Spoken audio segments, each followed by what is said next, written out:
एक गांव में एक बिल्ली रहती थी। कई दिनों से उसे भोजन नहीं मिला था, इसलिए वह बहुत कमजोर और दुबली हो गई थी।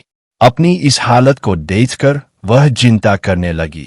पास ही एक पेड़ पर कुछ पक्षियों ने घोंसले बनाकर अपना घर बनाया हुआ था। एक दिन उन पक्षियों में से एक पक्षी बीमार पड़ गया।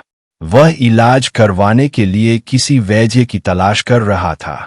जब बिल्ली को इस बात का पता चला तो उसने अपनी भूख मिटाने के लिए एक चाल चली। उसने डॉक्टर की तरह सफेद कोट और चश्मा पहन लिया और बीमार पक्षी के घोंसले के पास पहुंच गई। बिल्ली ने धीरे से घोंसले का दरवाजा खटखटाया।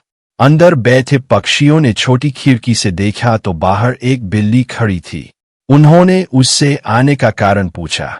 तब बिल्ली ने बहुत प्यार और नम्रता से कहा, मैं तुम्हारे पड़ोस में रहने वाला डॉक्टर हूँ।